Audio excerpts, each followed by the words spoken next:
Congratulation. Thanks అన్న. Thank you. నీ performance next level అంటే Thank you. బ్రహ్మరథం పడుతున్నారు అందరూ కూడా. Thank you. సో అంటే సక్సెస్ వచ్చిన తర్వాత జాగ్రత్తలు చాలా మంది తీసుకుంటారు.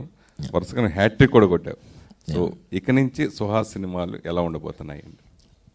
నేను నెక్స్ట్ ఇప్పుడు రిలీజ్ అయ్యే సినిమాలు కూడా అయిపోయినాయి, కొన్ని ఆల్మోస్ట్ కొన్ని సగం అయినాయి.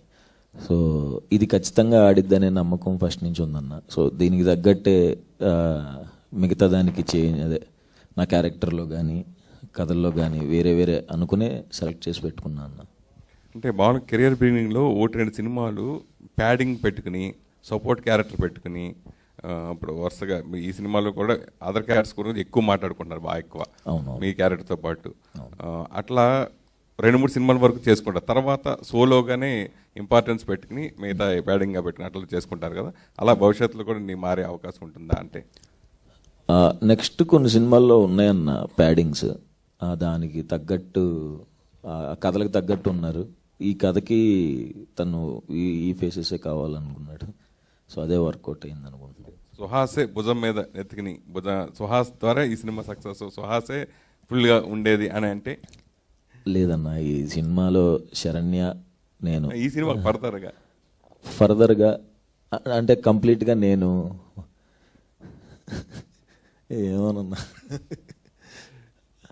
ఆలోచించలేదండి. ఇప్పుడు కథ చేసుకుంటూ వెళ్ళిపోతున్నాను తప్ప అంతే. తను చాలా గ్రౌండెడ్గా ఉన్నాడు, అలానే ఉండనివ్వండి. మీరు అప్పుడే స్టార్ హీరోస్ అని మీ మీదే అంతా నడపాలి. సక్సెస్ పుట్టాడు కాబట్టి డెఫినెట్గా ఎదగాలని కోరుకుంటాం కదా. తను కూడా ఎదగాలని కోరుకుంటే స్టార్డమ్ తెచ్చుకోవాలని ఉంటుంది కదా, సక్సెస్ అవ్వాలన్నావు కదా. సో అవును. సో మామూలుగా కొన్ని బ్యానర్స్ సక్సెస్ అసలు మామూలు బ్లాక్ బస్టర్ సక్సెస్ కొడుతూనే ఉంటారు, కంటిన్యూ చాలా చూసాం మనం. అలా గీతా ఆర్ట్ సంస్థ కూడా అరవింద్ గారు నెంబర్ 1 ప్రొడ్యూసర్గా ఎన్నో సక్సెస్ ఇచ్చారు. సో ఆయన కంటిన్యూషన్గా ఆయన వారసత్వంగా అనుకోవచ్చు. మీరందరూ వరుసగా ఎస్కే గాని కానీ మీరు కానీ బన్యవాసి కానీ ఇలా మీరు సక్సెస్ కొట్టాడు. పైగా ఈ సక్సెస్ కూడా చాలా ఇంపార్టెంట్. చాలా రోజులు ఆపి మళ్ళీ బడ్జెట్ పెరిగిపోయి ఇలా జరిగింది కదా. సో ఈ సక్సెస్కి అరవింద్ గారు మీకు ఇచ్చిన కాంప్లిమెంట్ ఏంటి? సో ఎలా ఫీల్ అవుతుంది? ఈ సినిమా ఎప్పుడప్పుడు రషెస్ చూశారండి అరవింద్ గారు. అంటే ఎప్పుడప్పుడు తన వాల్యుబుల్ ఇన్పుట్స్ ఇచ్చి మమ్మల్ని అంటే ముందుకి పుష్ చేశారు. అంటే క్లైమాక్స్ విషయంలో యాక్చువల్లీ కొంచెం ఎక్కడో కమర్షియల్గా ట్రీట్ చేయడం జరిగింది.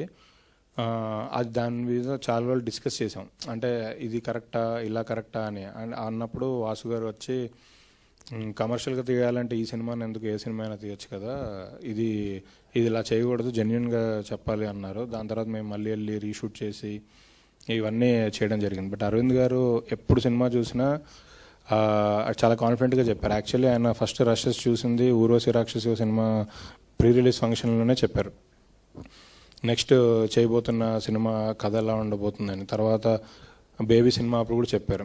అంటే ఈ సినిమా మీద ఆయన ఫస్ట్ నుంచి సూపర్ కాన్ఫిడెంట్గా ఉన్నారు. ఆయనకు బాగా నచ్చిన సినిమా. రిలీజ్కి ముందు ఒకసారి మేము చూసుకోవడానికి ఇదే స్క్రీన్లో ఇక్కడ ఒక ప్రివ్యూ వేసుకున్నాము. ఆ రోజు జస్ట్ ఓన్లీ మేము ఒక 5-6 మెంబర్స్ ఉన్నాం. ఆ రోజు అసలు అరవింద్ గారు అయితే నేను నా లైఫ్లో మర్చిపోలేను. నేను ఆయన ఎలా రియాక్ట్ అవుతారా అంటే ఫైనల్ కాపీ కదా, చూసి ఎలా రియాక్ట్ అవుతారా అని కొంచెం నర్వస్గా నిలబడి ఉన్నాను. ఆయన వచ్చి భుజం మీద కొట్టి, ఇలాంటి సినిమా తీసి ఇంకెందుకు ఆలోచిస్తున్నావు, వెనక భయపడుతున్నావు ఎందుకు, ఇంకా అసలు నీకు తిరుగులేదు అని మెట్లు దిగుతూగా చెప్పారు. ఈ సినిమా ఏ ఏరియా ఎక్కడ అమ్మొద్దు, కంప్లీట్గా ఓన్ రిలీజ్ చేస్తున్నాం. ఈ సినిమాని మనం ఎంత నమ్ముతున్నాం అనేది మార్కెట్లో ఎగ్జిబిటర్స్ కానీ డిస్ట్రిబ్యూటర్స్ కానీ తెలియాలంటే మనం అసలు ఈ సినిమా ఎక్కడ అమ్మొద్దు అన్నారు. అలానే మేము ఓన్ రిలీజ్ చేసుకున్నాం, ఎక్కడ సినిమా అమ్మలేదు. హలో సుహాస్ గారు. హాయ్ అండి, కంగ్రాచులేషన్స్ ఫర్ ద హ్యాట్రిక్. అయితే కలర్ ఫోటో తర్వాత యు ఆర్ంట్ ప్రూవ్ దట్